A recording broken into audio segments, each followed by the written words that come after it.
Welcome everybody to our webinar. This is JWFNY. I'm Sarah Moy-Screamberg. I'm the Executive Director of JWFNY, and I am here tonight with Stephanie Blumenkranz of JWFNY, the Jewish Women's Foundation of New York, and Smulian of Challah for Hunger. I've been looking forward to this webinar for a while. I'm really excited that everybody is here. Before we start the webinar itself, I'm going to take advantage of this platform to remind you about two things that you may want to do after this webinar, besides convincing your organizations to change their policies to have parental leave. One is to go ahead to our website, jwfny.org/conference 2017, to sign up for our conference. It's an event that happens every 3 years, over 1,000 people. Confirmed speakers this year are forthcoming, and I'll give you a little sneak preview. We have Rabbi Herzl Hefter, Rabbi Devorah's Lachauer, Dr. Yehuda Kurtzer, Rav Dr. Steinheld, Rav Dovlin's, Rabbi Yaffa Epstein, Dr. Tova Hartman, Rav Ethan Tucker, Maharat Rachel Feingold, Rabbi Lila Kazdan, Dr. Rachel Levmore, Dr. Tamar Ross, Rav Rachel Berkowitz, Rav David Bigman, Rabbi Sarah Hurwitz, Rav Shlomo Riskin, Yiska Smith, and many, many, many more. It's going to be a great conference. You don't want to miss it. Book now before the early bird rate ends at the end of the month. That's one shameless plug. One more plug is for the JWFNY Facebook group. We are almost at 5,000 likes. If approximately 180 more people like us, give or take 10 or so, I'm not sure of the exact number, we'll be there. And we would love to have you as part of our 5,000 and growing community in terms of our Facebook visibility. So please do that.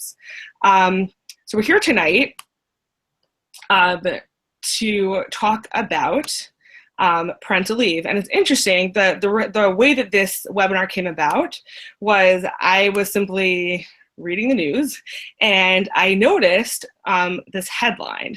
Headline said, "You won't support paid leave? Then we don't want to give you a grant. We won't give you a grant." On August 4th, 2016, the Jewish Women's Foundation of New York made this announcement. They took an unprecedented step in requiring organizations applying for grants to institute parental leave policies. Today, we're going to hear from Stephanie Blumenkranz of the Jewish Women's Foundation of New York. We're going to hear from Smulian of Challah for Hunger. I'm going to let them present two different perspectives on this topic.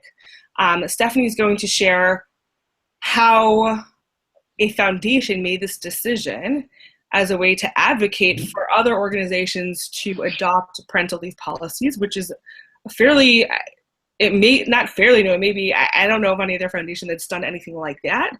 So how that came to being, how the decision was made, what the processes were, challenges, or what have you. Stephanie will share all of that with you and more. And then Liz is going to tell you also, I'm sure both will tell you about their respective organizations. Liz will share about Challah for Hunger, you know, what they do, what you do, and what it's been like a year into the trenches of this great new policy. So I'm going to give the floor to you, Stephanie. And thank you both for being here. All right. Hi.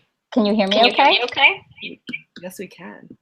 Okay, wonderful. Okay, first, Sharon and everyone at JWFNY, thank you so much for this opportunity. I am very excited to be talking tonight. I will be talking a little bit about how the requirement came to be, the Jewish values that paid parental leave represents, how paid parental leave can affect an organization's bottom line, and also some of the benefits and challenges that we faced when creating this policy. Before I do that, I would like to tell you a little bit about the Jewish Women's Foundation of New York. We imagine a world where all women and girls in the Jewish community have equal opportunity for economic, religious, social, and political advancement. We make this world a reality by providing education on vital issues, engaging in advocacy efforts, funding organizations and programs that promote social change, and encouraging all our members to view their philanthropic endeavors with a Jewish and gender lens. We're a grant-making organization. Our members make a donation that lets their gift by over 200 times. They can choose to sit on a grant-making committee that gives away over $500,000 each year in grants. Our advocacy efforts broaden the scope of our work and complement our grant making. Many of the foundation's grants provide women with greater access to job training and educational opportunities. Our advocacy work for fair workplace policies and paid parental leave in particular further supports women in their occupations and their opportunities for growth. Members of the foundation hone and share their philanthropic voice. Together, we're creating change here in New York, in Israel, and around the world. So this paid parental leave funding requirement, how did it, and back to Sharon's point earlier, yes, we are the first foundation to create a criteria of this type. The Jewish Women's Foundation of New York has been a supporter of paid parental leave for many years. Back in 2009, we were one of the first organizations to sign on to Advancing Women Professionals in the Jewish Communities Better Work, Better Life campaign. This campaign was to promote paid parental leave to sign on to this campaign. We were one of the first to sign on as a gold standard bearer, indicating that we were 12 weeks of parental leave for new mothers. Since 2010, our grant applications have been asking applicants about their policy in place has not eliminated an organization from applying until now. We've also granted in support of organizations that advocate for paid parental leave, Advancing Women Professionals, and also a better balance. A very timely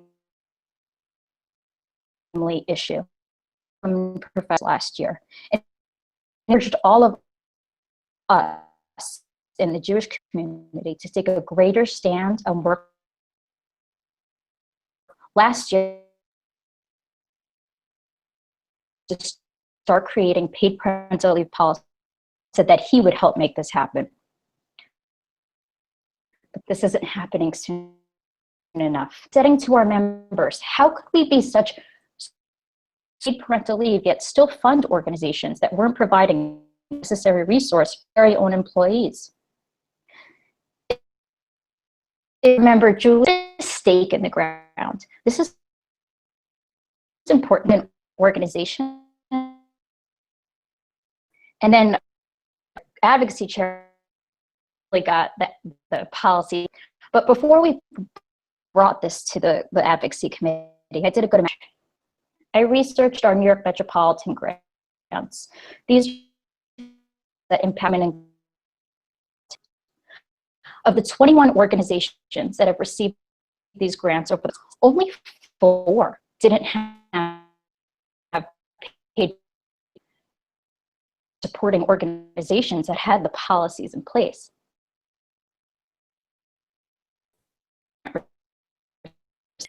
That have existed for only one of the organizations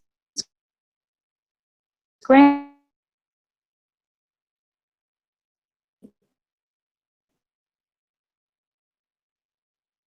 Two had like this, which is very much why we have decided we couldn't move forward with this within grants, and Avra and I brought this area. Language available that you could pull up.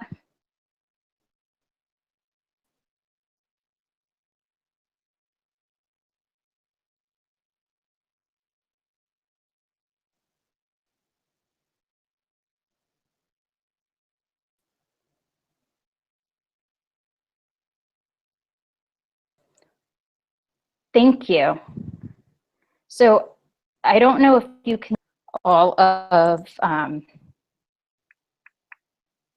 you can see all of it right now, but you'll see that our criteria reads and must provide a mix of paid parental leave for new mothers and minimum tenure of 2 years. This does not include accrued vacation or sick days.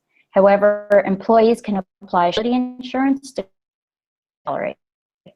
The organization is also encouraged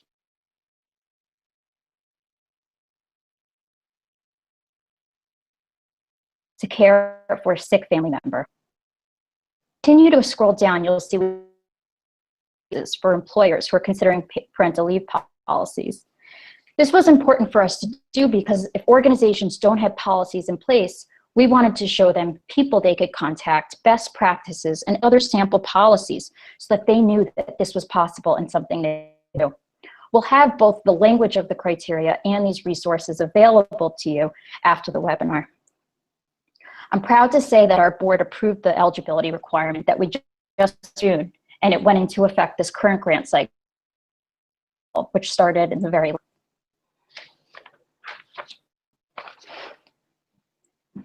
When we talk about paid parental leave, there are many ways it connects to our Jewish values.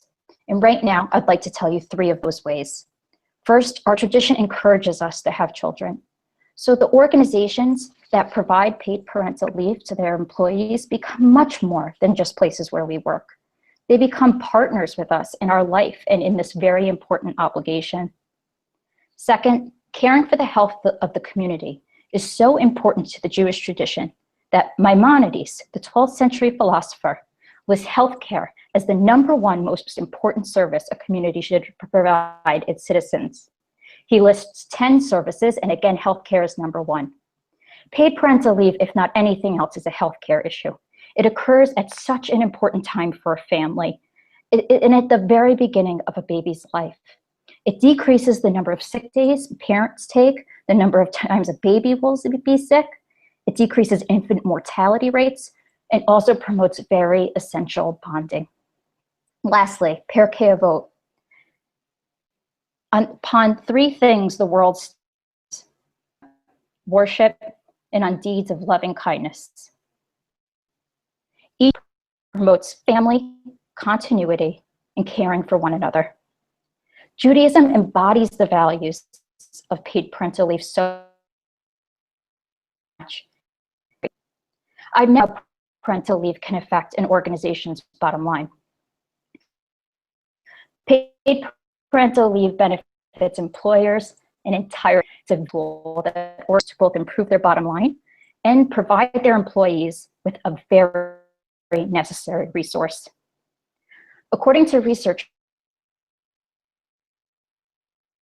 leads to business enhancing employee morale and reducing employee turnover. In addition, it greatly saves taxpayers money because it reduces their need for public assistance, temporary assistance for needy families. I also want to add, the lack of paid parental leave is a serious financial burden on many families. This is especially true for low-income and single-parent families, for whom balancing the responsibilities of life, of home life, increasingly difficult. Lastly, I'd like to share some challenges and benefits to creating the requirement. It was a challenge that we had to create this requirement in the first place. The United States is the only country that doesn't offer paid parental leave. Our policies are pushing people out of the workforce. This is detrimental to our communities, to the organizations, and our country as a whole.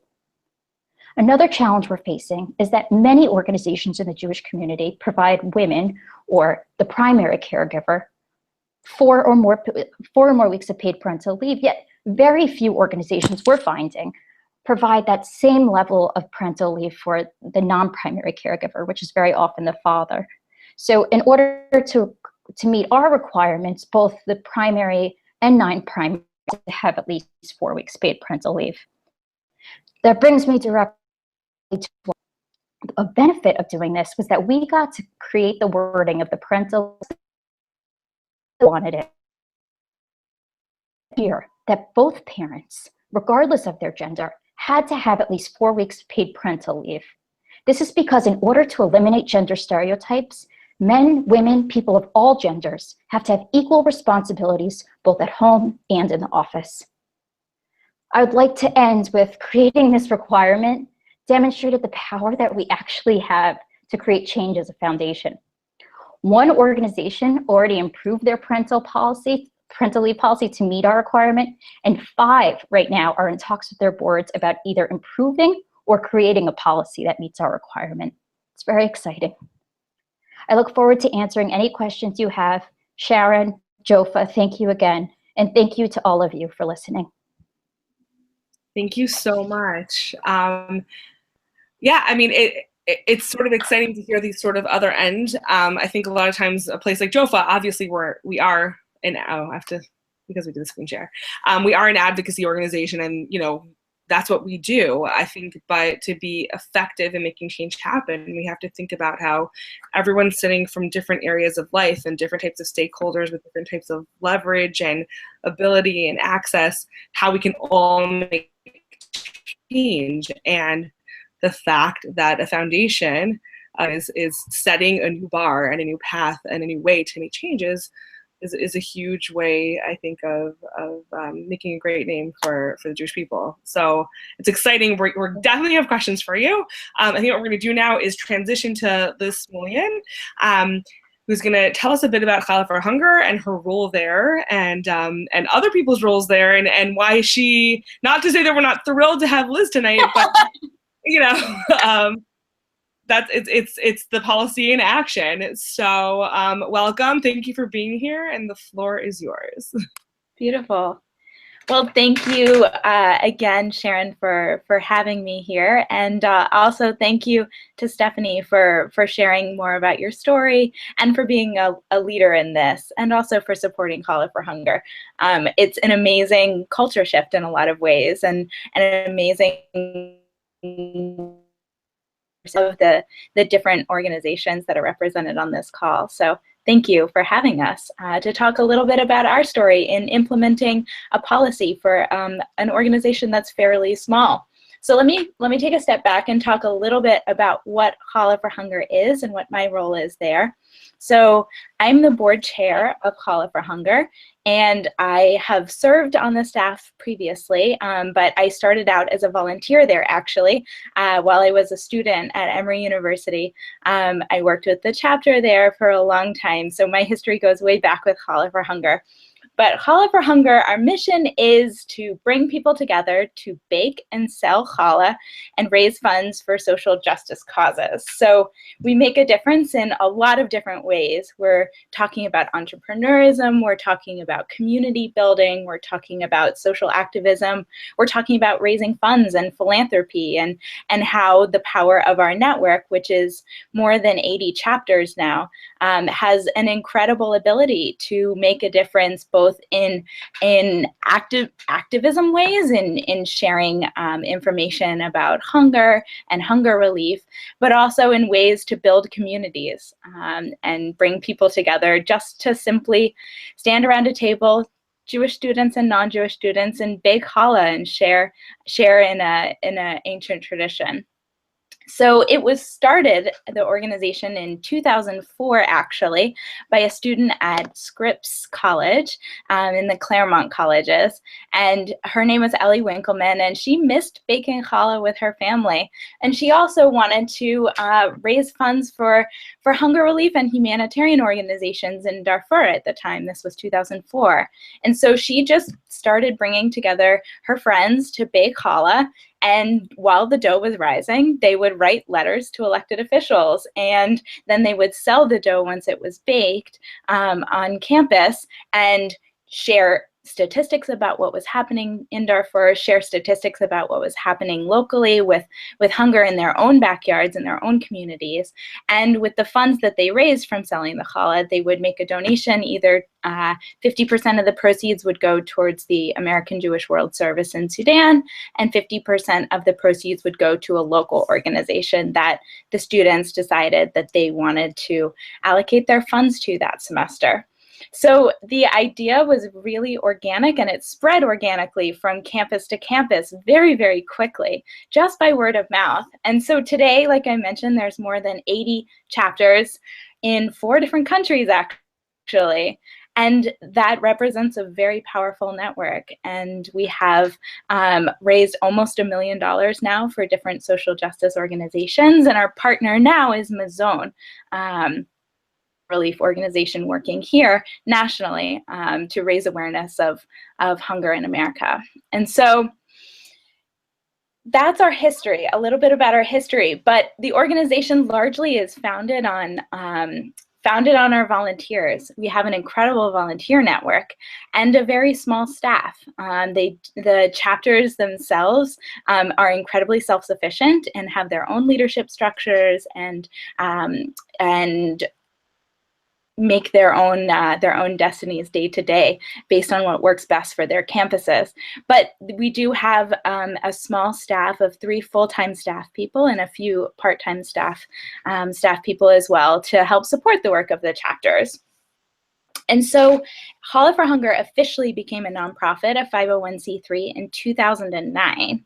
And so since then, we've been going through the process as a board of identifying the policies that we need to have in place. And so over the past 5 years or so, we've very systematically been reviewing our policies and determining what we need and what we want. So Challah for Hunger has fewer than 15 staff people, so it is not required necessarily by law that we have a parental leave policy, but of course we know that that's not always the case in general. But we came to the decision, though, in talking about our values as an organization and what we do, what our reason for being is, and we identified that yes, maternity leave policy and more broadly a parental leave policy, because we want to be investing in our staff and ensuring that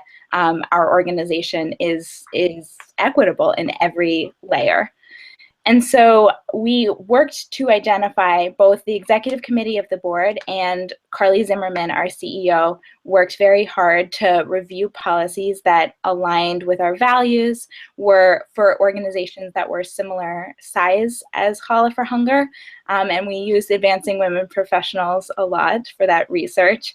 And so we did identify a policy that was for an organization that was a similar staff size, but it was a maternity leave policy. So we reviewed it and determined that we loved the policy and the way that it was structured, tied to time, but going up to 3 months of paid parental leave, and then we modified it to be sure that we were being inclusive beyond just maternity leave.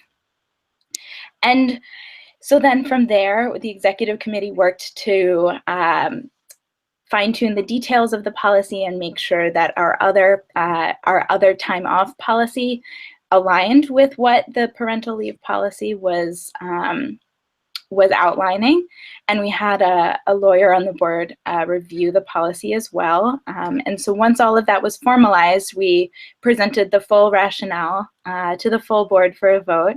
And in the end of 2015, we officially the board passed the parental leave policy. And then in early spring this year, we had an opportunity to implement it.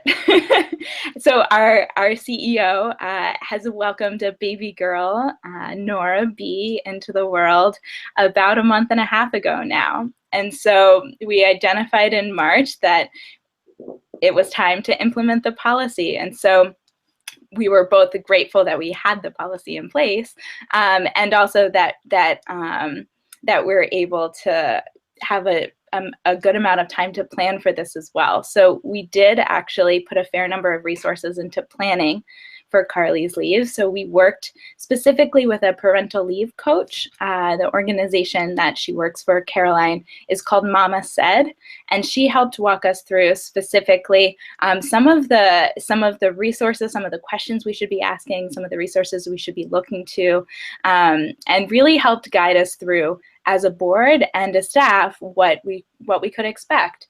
And we're also excited that Caroline will help Carly transition back when she comes back in January. We'll help her get reacclimated, and will be able to help us organize the information of what's happened really over the last 3 months. And so the benefits that we've seen so far, Stephanie really touched on many of them beautifully, but that a lot of it has to do with both staff well-being and morale, reduction of stress, and we really see it as an essential healthcare benefit in a lot of ways. But it's beyond just the benefits for staff as well. Benefits obviously to the children, to the babies themselves, and to the families as a whole. It's an incredibly special time, and with more time together for bonding and duration of breastfeeding, if that's a choice that the mother makes, and shared parenting in particular too, if it were a man that was taking advantage of the parental leave policy that we have in place, the ability for shared parenting is incredibly important as well. So we really see it as an investment in human capital. And some of the challenges, it is our CEO who is using the parental leave policy right now. So it has required a lot of stepping up on the board's part, stepping up on the staff's part. And it's the end of the year too. So it's been challenging in a lot of ways, but with the careful planning that we did over the summer and leading up to all of this in the discussions that we had in what the policy needed to have, we feel like we've been really prepared, and we have all sorts of work plans and ensuring that every box is being checked and every email is not going unanswered, and that every newsletter is going out, and nothing is falling through the cracks. But it has required a fair amount of taking on new responsibilities, both for the board and for the staff. It did also take a lot of resources to plan over the summer for this period, but far and away has been worth it. And speaking with Carly too, she's really having an amazing time bonding with her new baby, and we're grateful in so many ways that she's able to have that time, and that we'll be able to welcome her back and hand back the reins to an organization that has not had any box unchecked while she's been away.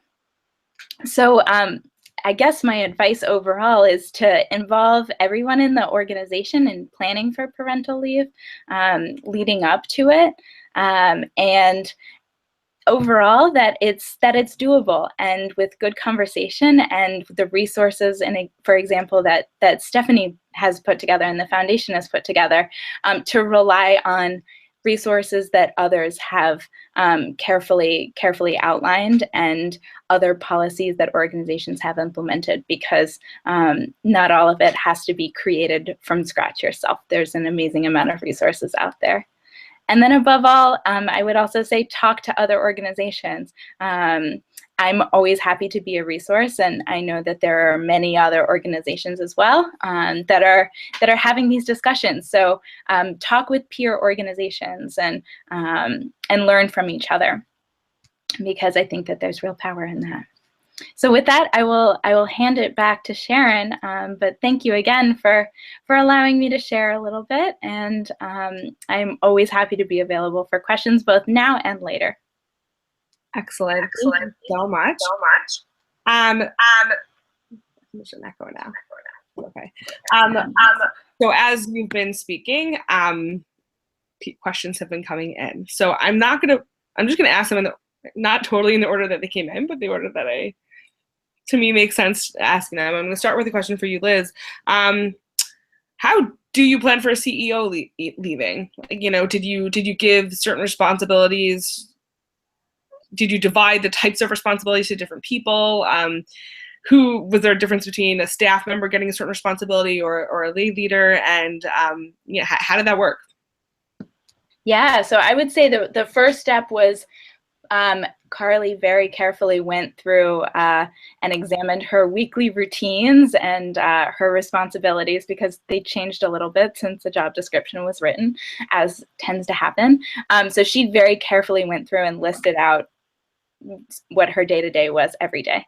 And then we went through and determined sort of item by item, she and I sat down and talked through whether it made sense for this to be a staff responsibility or for board responsibility. We do have an incredibly engaged board, many of whom have a deep history with Challah for Hunger. We have many alumni on board.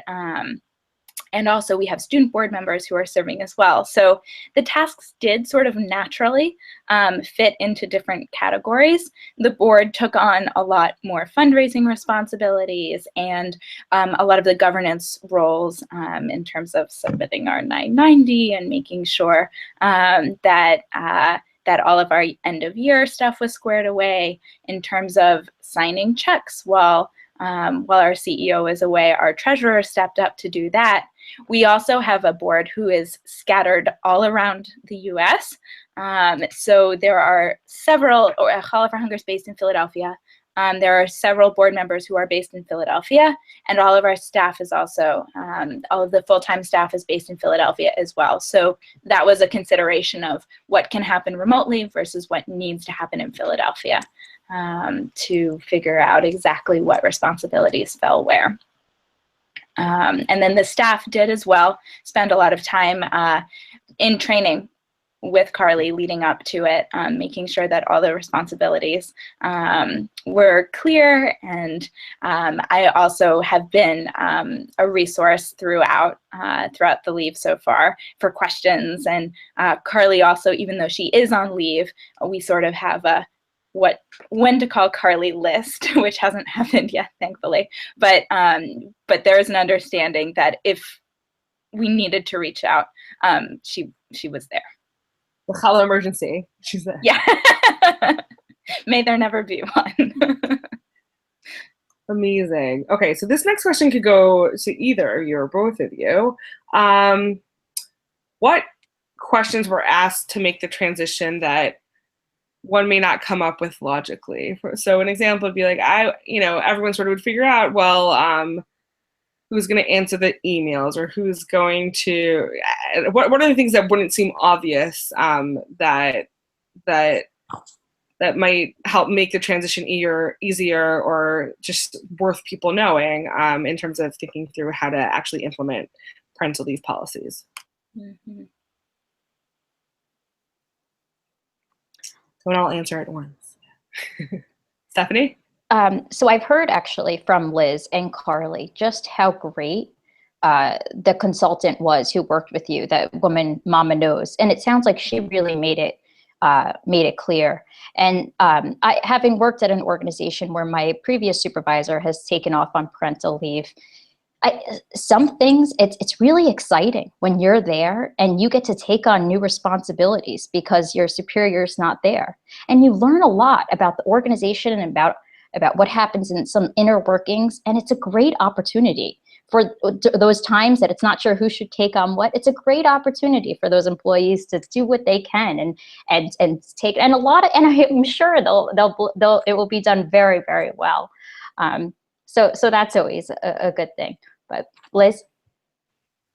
Yeah, and I think building on that too, what I've seen over the past month and a half is that Carly may come back and her role may look a little different when she comes back, because there are staff members who are taking on things now that may continue to be good tasks for them to continue with, and that the board should continue doing some of the things that it's doing. So in that way, it's actually been a good exercise, I think, in both making sure that we have a very clear knowledge of what the day-to-day responsibilities are beyond just the CEO having everything in her head, which is not the case at all. But it's been a good exercise in making sure that's the way our organization is working.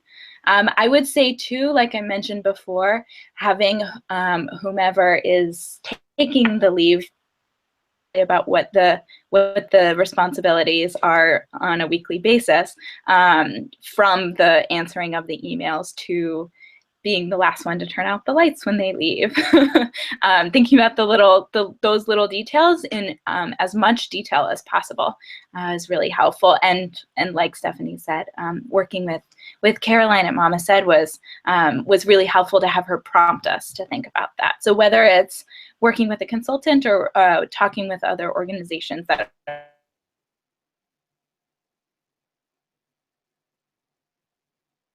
might be. I think there are lots of ways to get to that information. Okay. So this is a very different question that I have now. Thank you both. And it may seem unexpected for you. This person has shared with us that she's in her late 40s, that she's covered dozens of maternity leave throughout her years in Jewish nonprofits. She you know, believes in many of the values that you've been espousing, but she can't help but feeling resentful. And in that she's not paid extra, she's just sort of expected to take on extra responsibilities. And but a lot of times with these sorts of things, the idea is that, you know, at your turn, you'll feel grateful when it happens to you. How might you respond to her question?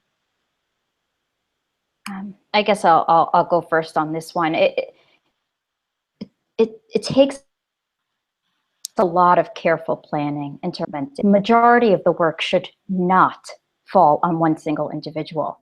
If it does, I highly suggest talking with someone on your board, your other staff members, whoever has the power here, because that's not the way to make a paid parental leave work for you or for your entire organization. Everyone should be picking up the slack somewhere. And if you're feeling like you can't do your job because you're now taking on so many other responsibilities, there's got to be a better way to make this work. And I'm happy to talk with you and everybody on this call afterwards if you want to brainstorm or be connected to people that might be able to help you think through this. Excellent. Liz, I love that answer. That was great. That was a great answer. I seconded in so many ways. And although the day-to-day responsibilities, that there's an honest conversation too about if there's anything that goes on hold during the person's parental leave.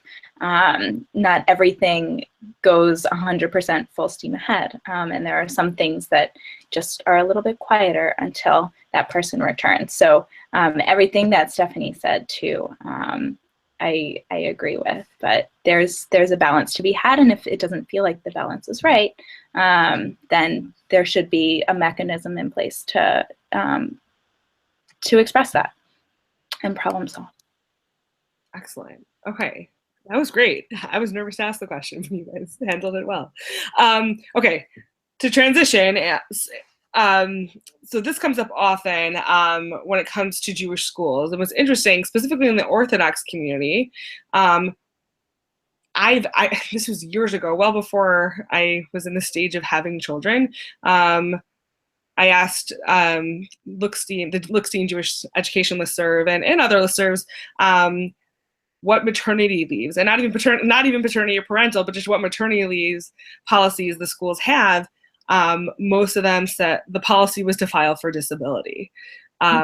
Very few schools are on the AWP list. I should have checked before, but I mean, we're talking less than 1 million that are on that policy list. So I'm wondering, I do think that it's a great possibility in a place where during certain programs, you're not going to have your big events. You're not going to have the JWFNY conference, for example, January 14th, 15th, when you know that maternity leave is coming up. But with the school year is what it is. So I wonder if you have any advice or resources or places to turn to for those specific settings. Liz, do you mind if I start on this one? Please, please.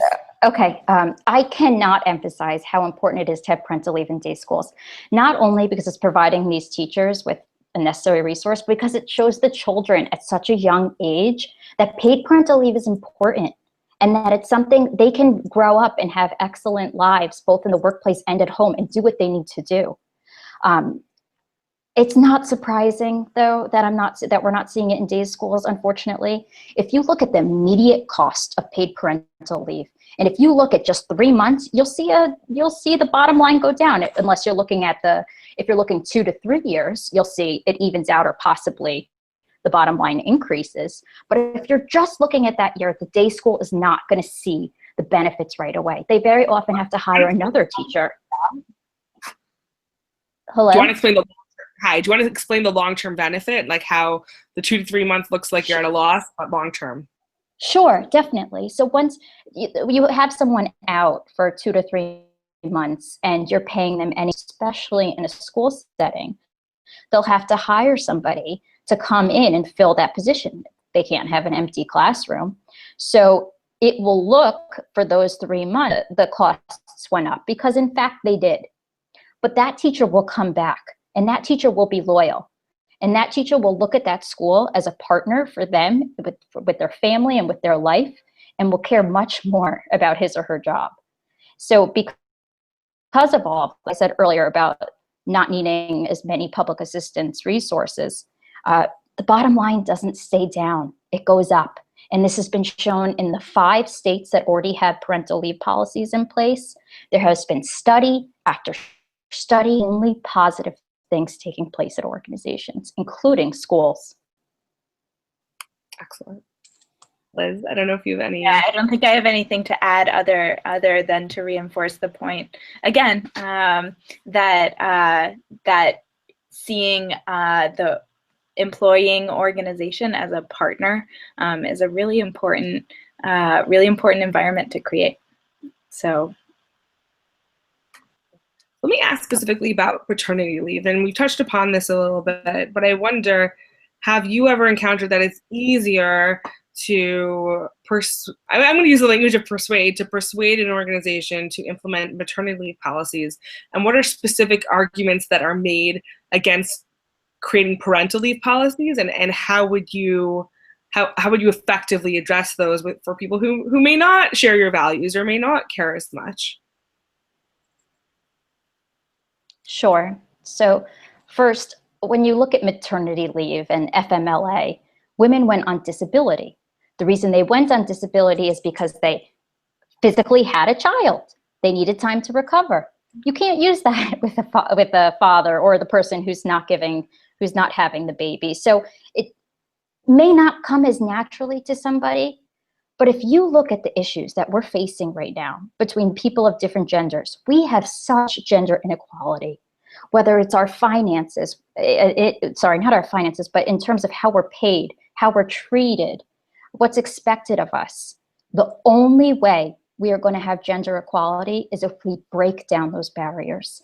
And there is no better way to do that than with parental leave. A child needs both of its parents there from the very beginning. And that is where the gender barriers start. That is where we will break the gender barriers. Yeah. She's enraptured.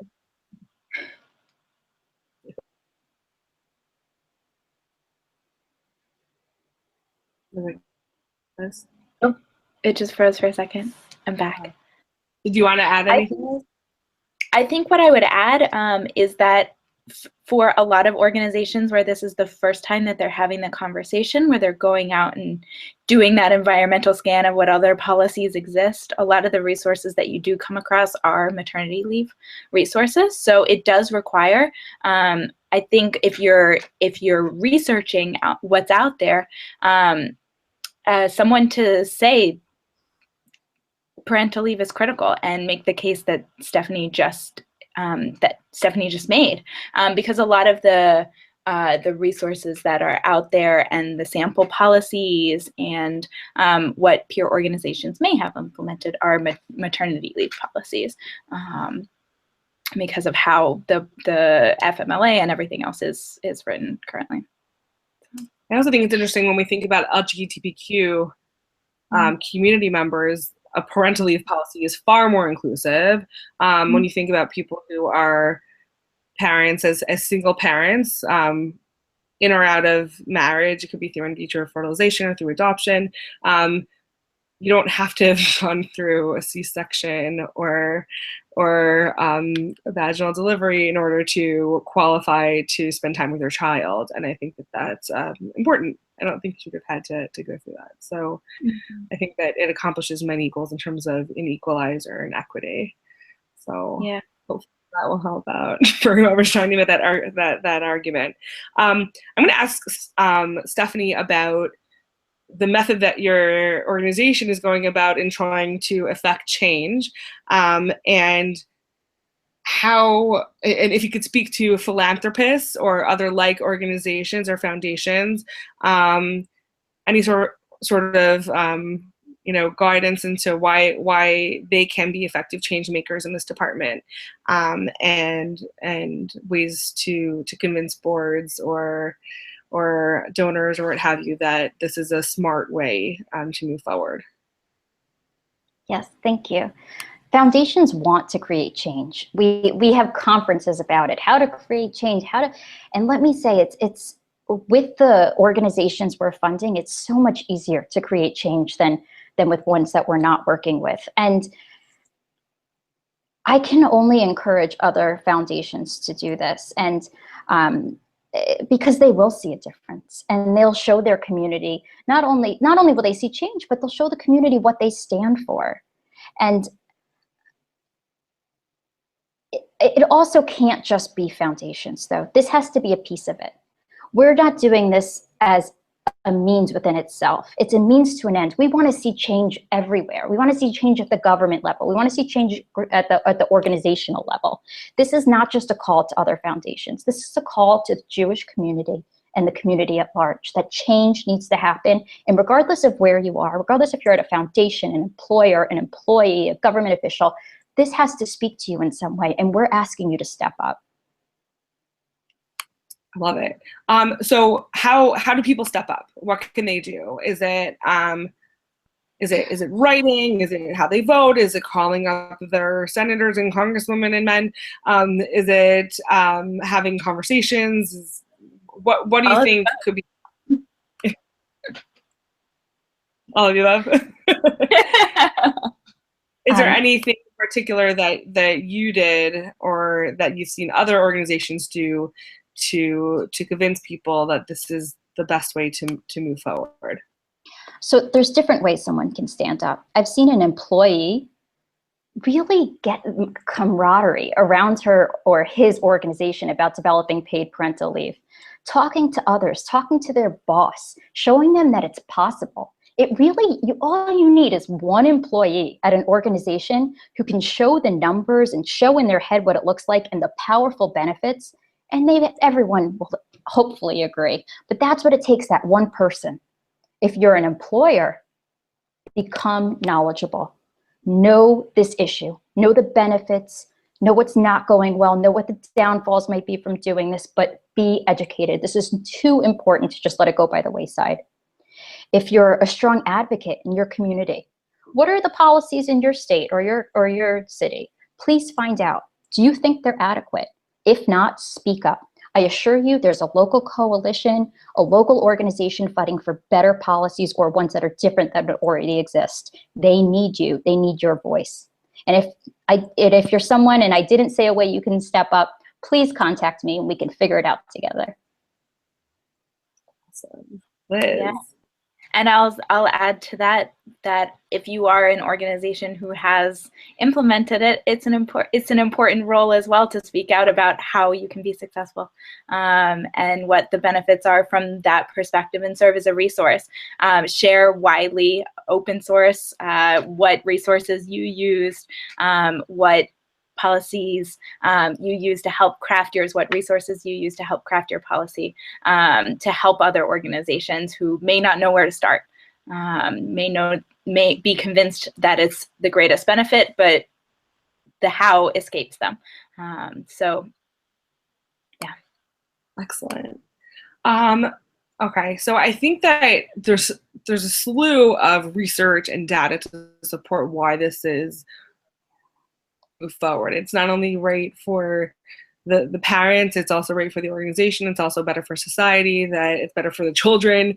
It's win, win, win, win, win, win.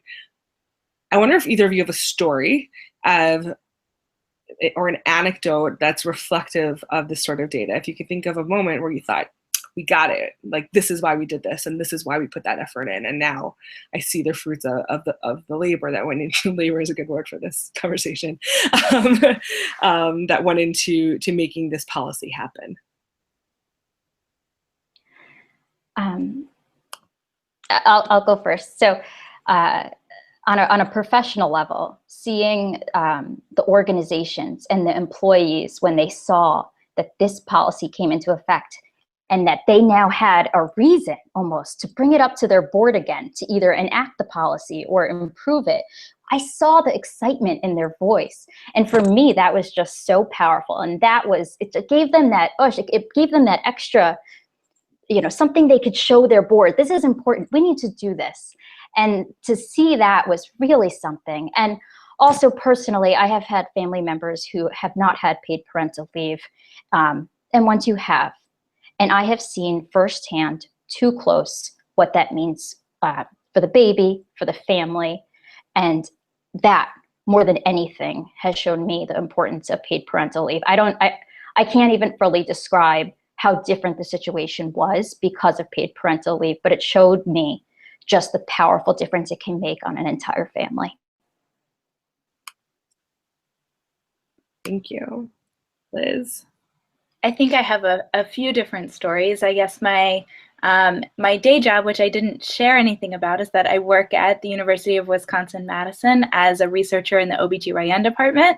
And I specifically work on an infant mortality initiative and an infant health initiative that's focused exactly on what are the public health structures and policies and systems and environments that either enable healthy birth outcomes or are barriers to healthy birth outcomes. And so paid parental leave is something we talk about all the time in this work.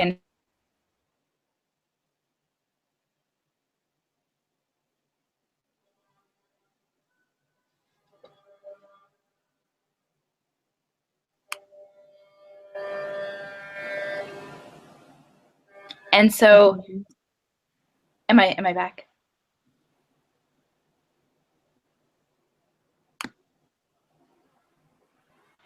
I'm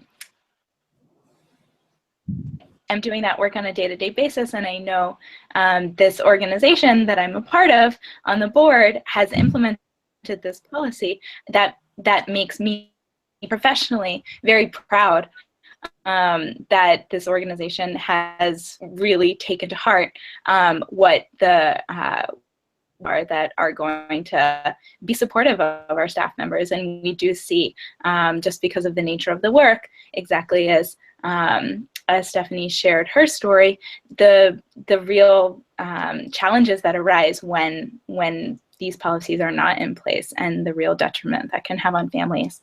And then I will share too, I mean, as we were presenting the policy that we crafted to the board members who were not involved in the research, and everybody knew that this was happening, but rationale to the board, the overwhelming positive response that we got from everybody to say, wow, yes, this is the organization that I signed on to be involved with, and you are really leading the way and making sure that we're as rock solid from the inside as we can be, in addition to all the external work that we're doing. Really was an amazing feeling to have such positive support from the board, because we were preparing to have all the data and have all the arguments, and we presented some of it, but the overwhelming positive response was really, I don't know, really heartwarming.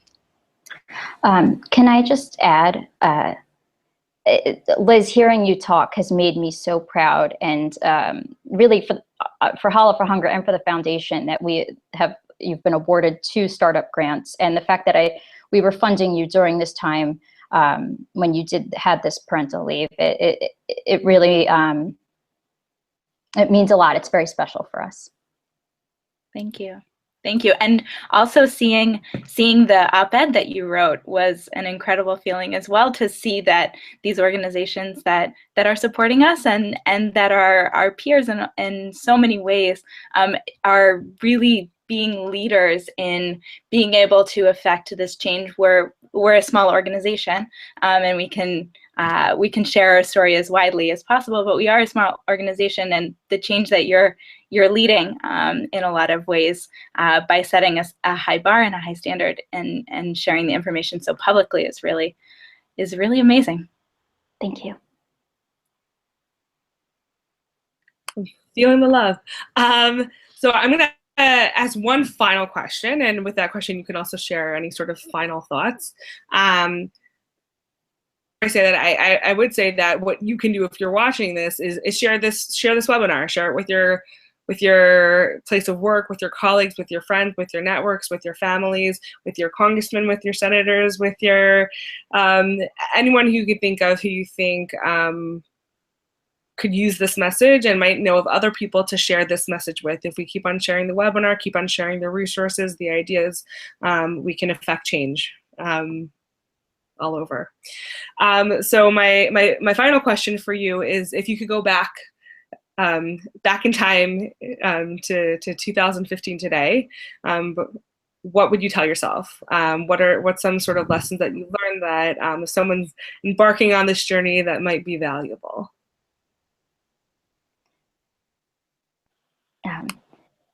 Change is going to be difficult. If it's not difficult, then I don't even know if it's change that is worth making. If it's going to move the needle forward, it's not always going to be easy, and it's going to be tough, and that doesn't mean it's wrong. That means it's right. That means you just have to tread slowly, do your homework, and know that you're doing this for the right reasons. We cannot let the difficulties of change stop us from moving forward. And that's what I would like to tell everybody. And I would say really reach for the power of the network. Like I said before, we did a lot of research, and a lot of it was self-motivated and from the inside of the organization. And we did reach out and use resources. But I think the more you talk to people, the more data you gather, the more information you gather, and the least you have, the less work that you have to put into building something from the bottom up that might already exist. So lean on the network that you are part of in so many different ways, whether it's personal, whether it's professional. These conversations can happen anywhere. I want to thank you both so much. I've really been looking forward to this webinar, which I knew was going to happen the first time I saw that headline. I thought, wow, we have to share that message and spread it further. So thank you both for taking the time to share your wisdom and your experience and your knowledge and your passion. Thank you. Thank you for hopefully inspiring many to follow in your footsteps and to join the troops in bettering the way our society functions and living true to our values, including our Jewish values. Again, spread word, share, JWFNY conference, Facebook likes, check out Challah for Hunger, check out the Jewish Women's Foundation of New York. Everyone a part of this webinar is really doing important work, and it only is possible with the masses. So thank you. Signing off. Stay tuned for more exciting webinars. Have a great night, and thank you so much again, Stephanie and Liz. I'm really grateful on behalf of JWFNY. Thank you. Thank you, Sharon. Thank you so much.